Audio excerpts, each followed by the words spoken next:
Estamos de volta e hoje a gente vai receber aqui o deputado federal Saulo Viana. Ele é amazonense e foi eleito deputado federal com mais de 127 mil votos nas eleições de 2028.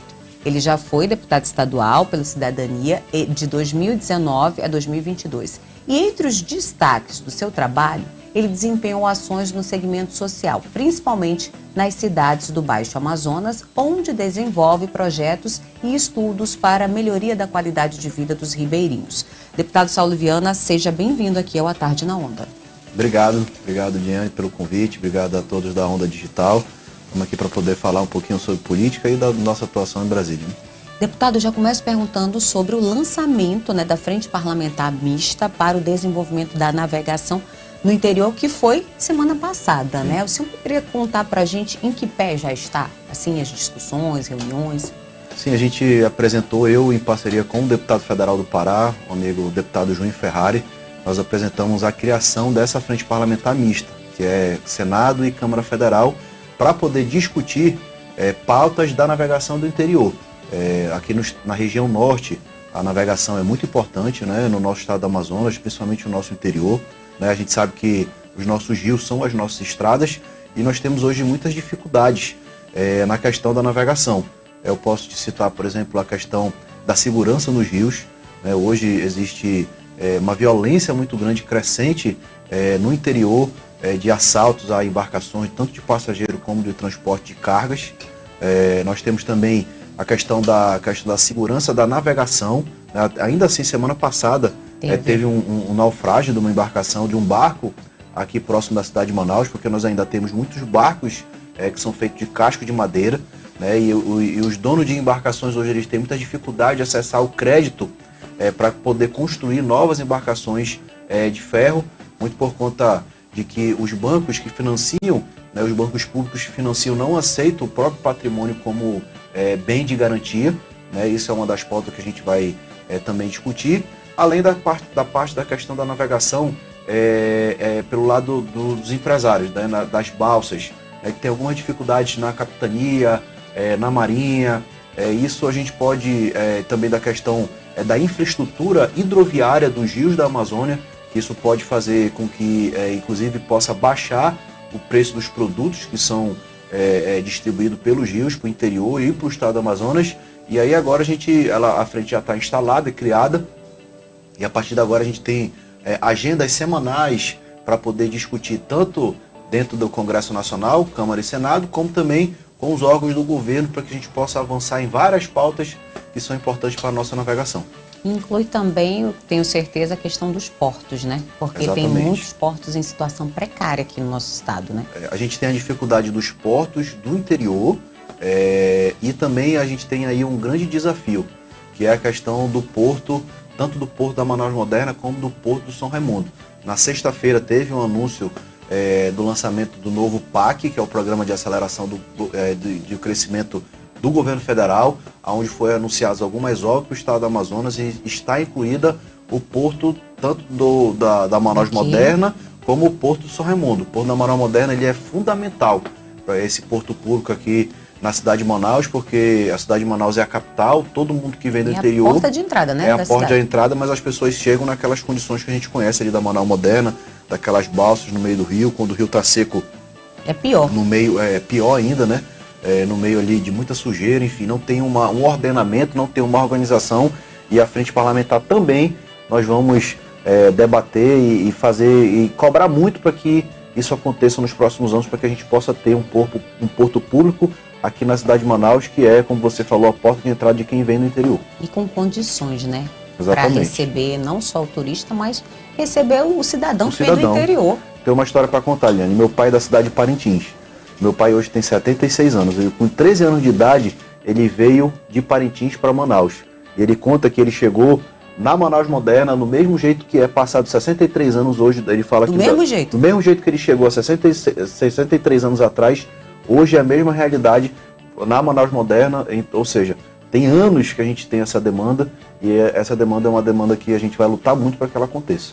É porque é muito triste, né? Imagina esse relato pessoal né, de nenhuma alteração, nenhuma mudança. Exatamente. Já tem um trabalho da prefeitura de melhorar, né? Sim, o entorno, né? O entorno, né? Então tem que complementar com o porto, né? Exatamente. Muito pertinente essa frente parlamentar e a gente ter nossos representantes também compondo, né? Exatamente. Para poder defender também o nosso pedaço, sim, né? Não é sim. só defender, porque tem outros estados também Claro. que estão participando e tem as suas demandas. Deputado, agora vamos falar um pouquinho sobre a PEC que avançou no Senado, né? Que ainda falando sobre a reforma. O que o senhor poderia adiantar para a gente, né? De que, como é que está a expectativa desse retorno, né? Sim. Do Senado? A PEC da reforma tributária foi aprovado na Câmara em primeiro e segundo turno, ela seguiu, né, que é o trâmite normal, para o Senado. E agora o Senado analisa todas essas discussões referentes à reforma tributária, que com toda certeza é a reforma mais importante do Brasil, né, por conta da questão da simplificação e transparência dos impostos, da questão de se fazer também justiça social e fazer com que o Brasil possa deslanchar na questão da economia, né, para que a gente possa ter aí o crescimento da economia, a economia crescendo, vai se gerar mais emprego, vai se gerar mais renda e com toda certeza a gente vai ter um país muito melhor.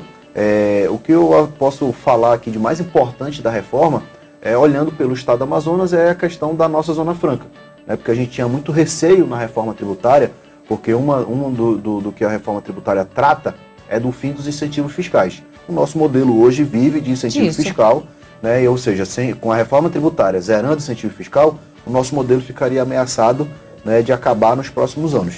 A gente conseguiu, com um trabalho muito forte da bancada, um compromisso do presidente Lula, para que a gente pudesse colocar dentro da PEC que a nossa Zona Franca de Manaus ela pudesse ficar assegurada, né, que a gente tivesse ali a garantia de que a gente vai ter um tratamento diferenciado, né, dentro da reforma e assim poder manter os nossos empregos e manter as indústrias aqui na cidade de Manaus. Quando ela seguiu para o Senado, aí a gente teve, posso dizer assim, um outro alívio.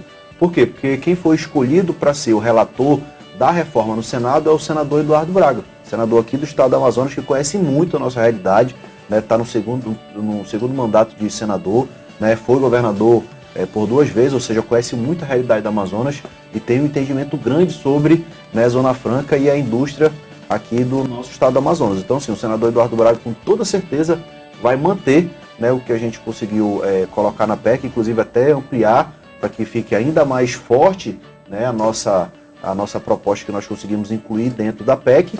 E aí, dependendo das alterações que possam ter, ela volta para a Câmara e hoje a gente já tem um acordo entre os líderes partidários e o próprio governo federal de que nós vamos ter a nossa Zona Franca de Manaus mantida na reforma tributária e assim a gente vai ter aí a tranquilidade pelo tempo que ela ainda está na Constituição, que é até o ano de 2073, ou seja, mais 50 anos, para que a gente possa ter garantido, né, as indústrias aqui, os empregos e que a gente possa ter aí nessa transição de 50 anos, poder diversificar as nossas matrizes econômicas para que o estado do Amazonas possa crescer e se desenvolver ainda mais. Esse que já é um dos objetivos, né, do modelo Zona Franca, né? Exatamente. Que é levar o desenvolvimento para o interior, né? Então, chegou a hora, né? Não dá mais para esperar. Não. Inclusive, vocês aprovaram a criação de um fundo, não é isso? Para manutenção de recursos específicos, né? O fundo, esse fundo que a gente conseguiu incluir na PEC, ele é específico para o estado do Amazonas. E aí você vê como o trabalho da bancada e também esse apoio do governo federal foi muito importante. Vai ter um fundo de desenvolvimento regional que ele vai ser nacional, vai ser para todos os estados e para todos os municípios. E nós conseguimos incluir dentro da PEC um fundo específico para o Amazonas, por 2 motivos. Primeiro motivo, na reforma tributária, a apuração, ou seja, a arrecadação do imposto, ele vai passar a ser na origem, no destino, não mais na origem como é hoje, né? Ou seja, o que é que vai acontecer? Como o nosso estado é um estado produtor, mais de 90% do que a gente produz vai para fora, e a nossa população é uma população pequena, ou seja, nós vamos gerar poucas receitas. E o estado do Amazonas, com essa mudança, vai ser com toda certeza o estado que vai ser mais vai perder com a arrecadação, né? Então o fundo que nós criamos para o Amazonas é para compensar essas possíveis perdas de arrecadação que naturalmente ao longo dos anos nós vamos ter, e esse fundo vai compensar o estado do Amazonas e os municípios com a questão da arrecadação. E o outro ponto também da criação do fundo é para que a gente possa, ao longo dos anos também, poder ter investimentos para que a gente possa diversificar as nossas matrizes econômicas. Hoje o estado do Amazonas é muito dependente da Zona Franca de Manaus, né? Mais do que de 80% da riqueza gerada no estado do Amazonas está ancorada todo nas nossas indústrias aqui, né, da cidade de Manaus, na capital. E a ideia com esse fundo é que a gente possa diversificar a nossa economia. Por exemplo, no turismo, que o estado do Amazonas tem um grande potencial, mas existem investimentos necessários, importantes, por exemplo, para a infraestrutura, para que a gente possa desenvolver, por exemplo, o turismo no município de Novo Airão, né, que são ali nas ilhas de Anavilhanas, que tem um grande potencial turístico, muitas pessoas conhecem, mas é importante você dar toda uma infraestrutura para que o turista que chega em Manaus possa ir para o município de Novo Airão, assim como, por exemplo, o município de Presidente Figueiredo, município de Parintins. Aí a gente tem a pesca esportiva, por exemplo, no município de Barcelos, de Santa Isabel do Rio Negro, que é muito conhecida, né? Nós temos as belezas das cachoeiras também, por exemplo, no município de São Gabriel da Cachoeira, que é o município que tem a maior população indígena do Brasil. Ou seja, são vários pontos que a gente pode, com esse fundo, ao longo dos anos, diversificar, investir para que a gente possa diversificar a nossa economia. E o principal ponto também, que aí é um ponto, algo que eu sou um crítico, a nossa economia está muito centralizada na cidade de Manaus. E os municípios do interior ficam muito na dependência do que a gente faz aqui na cidade de Manaus. Para que a gente possa desenvolver o estado como um todo, é importante que a gente possa levar riqueza também para o interior, para que os homens e mulheres que moram no interior tenham também oportunidade de trabalho, de emprego, de renda, e assim a gente possa desenvolver o estado do Amazonas como um todo. E o senhor tem experiência, né? Você veio do interior, né? Exatamente. Você sabe qual é a realidade. O seu mandato tem sido também voltado, sabe? Ou através de emendas para o interior? Sim. Eu, como você falou, vim do interior da cidade de Parintins, eu conheço muito a realidade do nosso interior. Eu tive a oportunidade, né, nos meus 4 anos de deputado federal, de estadual, de conhecer todos os municípios do estado do Amazonas, os 62 municípios eu conheço muito das comunidades desses municípios, né, do nosso interior, e eu sei da dificuldade, né, de que as pessoas vivem no interior. Então eu faço meu mandato. É claro que nós temos muitas ações para a capital, mas eu, vamos dizer assim, invisto a maior parte do meu tempo, das ações do meu mandato, para as pessoas do interior por conta dessa grande necessidade. E assim, na mesma proporção o direcionamento das emendas de deputado estadual, e assim será das emendas de deputado federal, das visitas constantes até os municípios do interior, né, de usar o mandato para poder ser um instrumento para que a gente possa destravar demandas que às vezes é simples, mas que precisa ter um acompanhamento, precisa ter uma diligência, acompanhamento muito grande, e usando o mandato para que a gente possa destravar essas pautas que são importantes para o interior. Então eu tenho trabalhado desde o mandato de deputado estadual e agora também no mandato interior, de federal também, voltado muito para o interior, para que a gente possa ajudar as pessoas que moram no interior, porque, Liliane, muitas das pessoas que moram no interior têm família, né, tem pessoas que estão aqui na cidade de Manaus, ou estudando, ou seja, trabalhando. Então acaba que quando você olha para o interior, você também está ajudando a capital e vice-versa. Deputado, como é que foi, né, participar, né, ser, né, membro dessa comissão que está discutindo a reforma tributária? Primeiro mandato de deputado federal e já participar de uma grande comissão, né? Sim. É importante fazer uma breve retrospectiva do que foi essa discussão.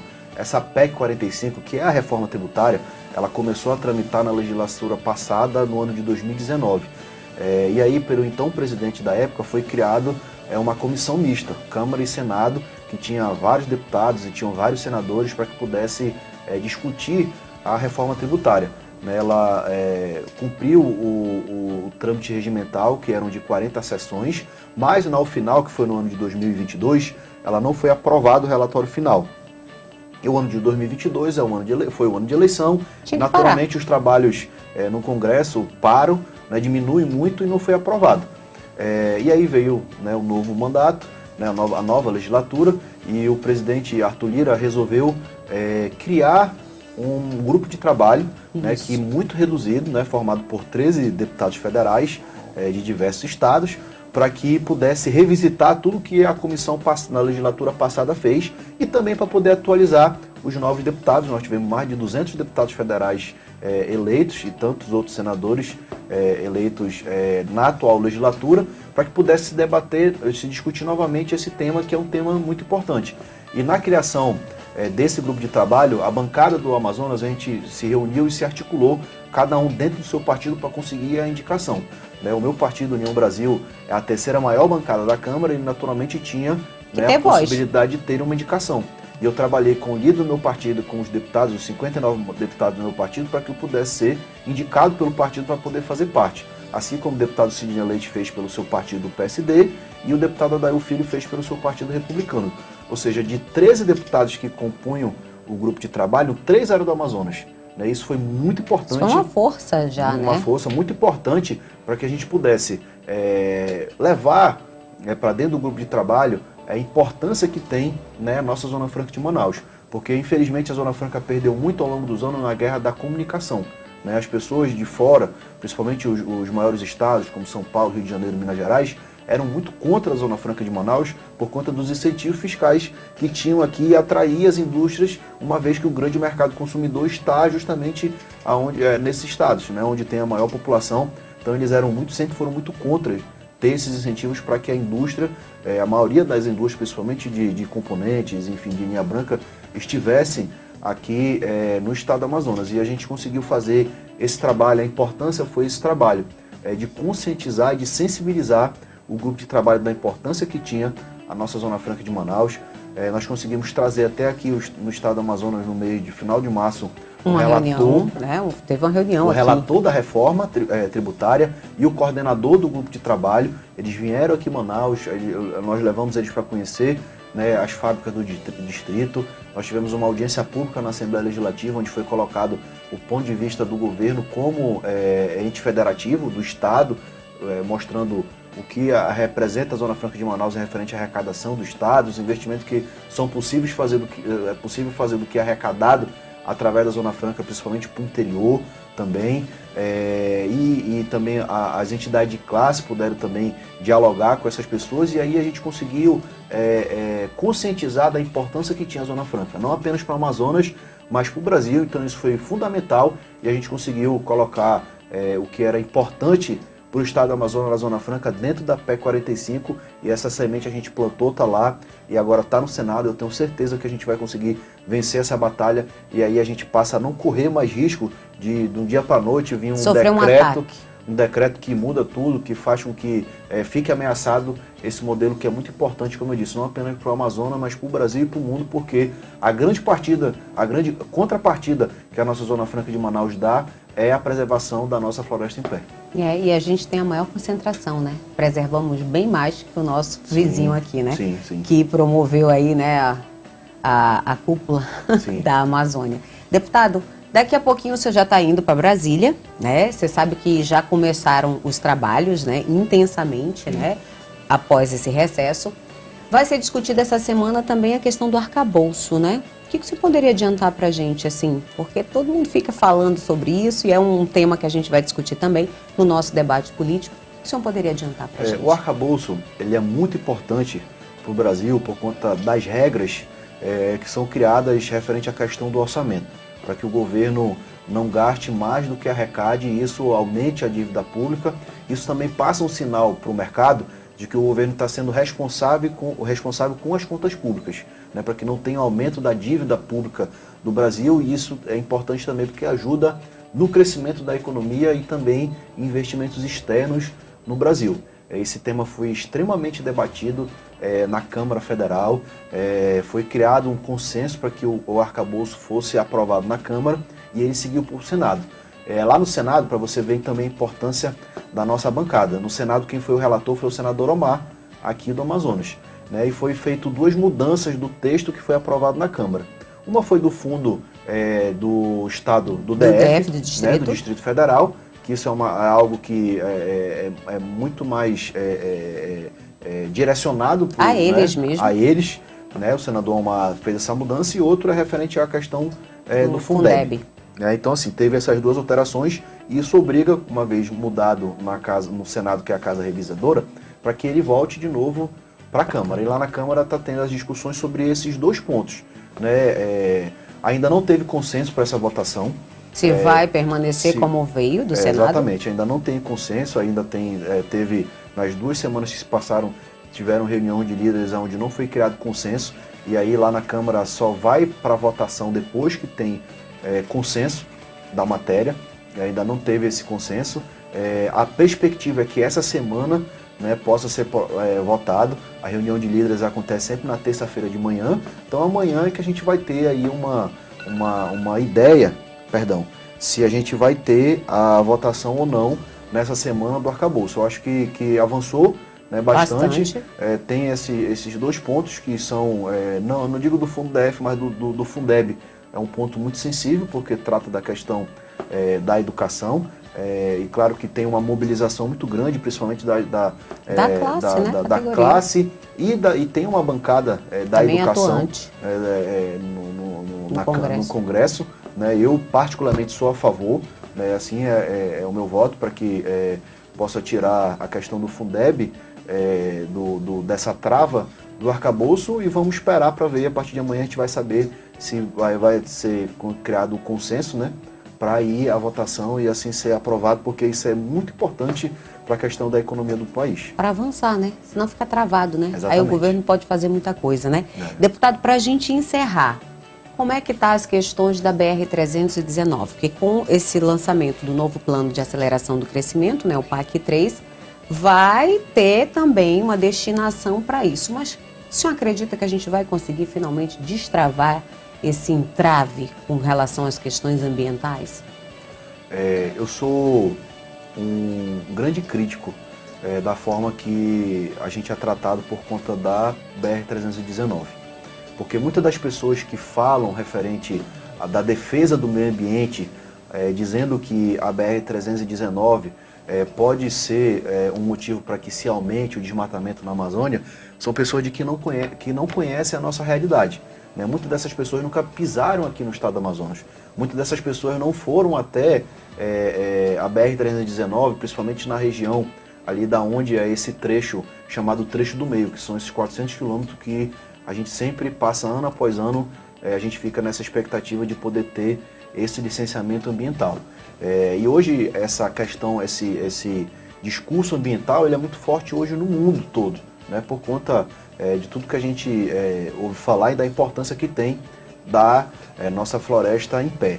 Então, assim, o que foi relatado pelo presidente Lula, e aí o presidente foi há 2 semanas atrás no município de Parintins, né, eu pude, juntamente com alguns deputados e o senador Almar e o senador Eduardo Braga, ir na comitiva do presidente, e na viagem de Brasília para Parintins, o presidente foi indagado sobre essa questão da BR-319, de entrar ou não no PAC. E aí o que o presidente nos relatou? É que ele iria criar uma comissão, um comitê, para que pudesse discutir a questão do licenciamento ambiental. Porque o licenciamento ambiental da BR-319, ele é feito pelo IBAMA, né, e pelo Ministério do Meio Ambiente. Né? Ou seja, então esses dois órgãos, eles são contra a questão desse licenciamento da BR-319. Então o presidente resolveu criar um comitê que vai se juntar ao IBAMA e ao Ministério do Meio Ambiente, outros ministérios, como a Casa Civil, como a CRI, como o Ministério do Transporte, desenvolvimento, né, das cidades, como do desenvolvimento regional, do Ministério do Planejamento, para que seja feita uma comissão para que não fique apenas pelo olhar do meio ambiente, mas também pelo olhar do desenvolvimento do Brasil, né, olhando pelo estado do Amazonas e para o estado de Roraima, que o estado de Roraima também será um beneficiado se a gente conseguir ter a BR-319. Sair desse isolamento. Exatamente. Então, assim, eu sou muito crítico, por quê? Porque olha como assim, complexo. O estado do Amazonas é ligado a outro país, que é a Venezuela, mas não é ligado ao próprio Brasil, ao nosso país. Né? Então, assim, essa é uma pauta que não é uma pauta de agora, é bem verdade. Né? Tem vários anos aí que entra governo, sai governo, a gente fala da BR-319, desse sonho do estado do Amazonas de ser ligado ao resto do Brasil e ter uma estrada para que a gente possa ir e vir, ter uma ligação terrestre com o resto do Brasil. É algo muito complexo por conta dessa questão ambiental e principalmente desse momento que o discurso ambiental mundialmente é muito forte, mas eu vou dar aí um voto de confiança para que esse comitê que vai ser criado, que vai ter outros ministérios para poder tratar do assunto, a gente possa definitivamente ter esse licenciamento ambiental. E aí hoje nós temos várias formas, muita tecnologia inclusive, para que você possa monitorar, por exemplo, a estrada, para que você possa ter um monitoramento via satélite, para que aonde a estrada passa, para que não tenha essa possibilidade de aumentar o desmatamento e que a gente possa desmistificar esse mito que foi criado de que a BR-319 vai trazer o desmatamento da Amazônia, que a gente aqui daqui sabe que não é verdade, e a gente precisa dessa estrada, ela é muito importante. Já está aberto. Para o desenvolvimento do estado do Amazonas. Exatamente. Finalizar, né? Dar condições de trafegabilidade, Exatamente. né? Para a gente não ficar desse jeito, né? Que a gente fica todo ano, né? Quem já fez esse rally sabe do que a gente está falando aqui. Deputado, queria muito agradecer a tua participação, dizer que o espaço está sempre aberto, te desejar uma excelente viagem, um bom retorno a Brasília e que traga notícias boas por aqui pra gente, tá bom? Obrigado, Liliane, pelo espaço, obrigado pelo convite da Onda Digital. Eu estou sempre à disposição, é muito importante momentos como esse, porque a gente presta conta do nosso mandato e do que a gente tem feito em Brasília em prol do estado do Amazonas. Muito obrigado pela oportunidade. Obrigada e boa tarde.